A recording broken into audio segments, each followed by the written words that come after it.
qəbul edin. Hər birinizi təbrik edirəm. Bunu da siz məndən bir xatirə kimi, yadigar kimi saxlayarsınız. Hər birinizə bir qolbaq almışam. Qızlarımıza da belə gözəl bir validik almışam. Kiçik də olsa böyük kimi qəbul edin. Mən sizin hər birinizi təbrik edirəm.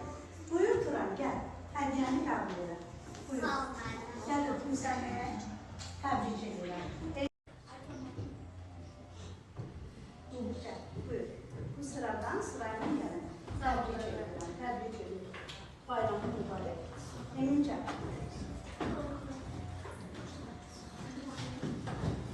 Təbrik edirəm. Təbrik edirəm. Bayramı mübarək. Gəl Ömər. Təbrik edirəm.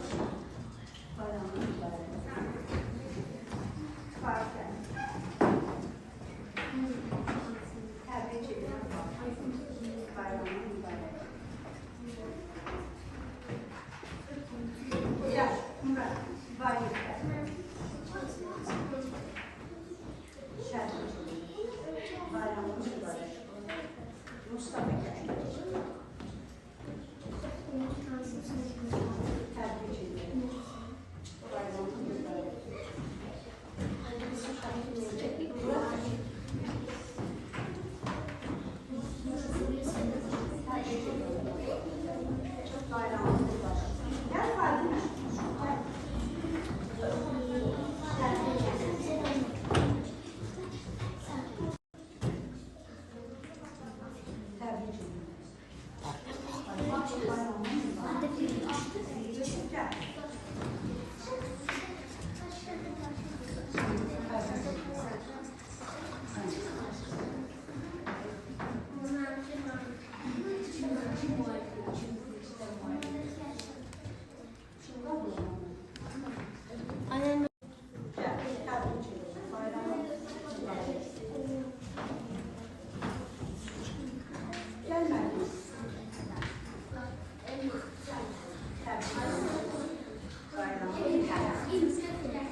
Ben de sizi çok seviyorum. Çok sağ olun.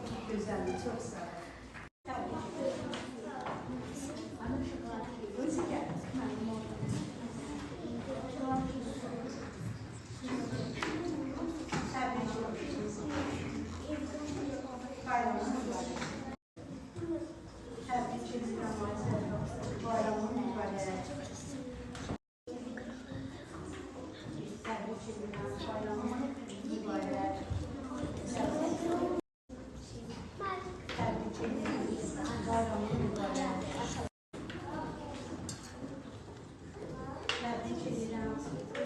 Bayramı mübarek.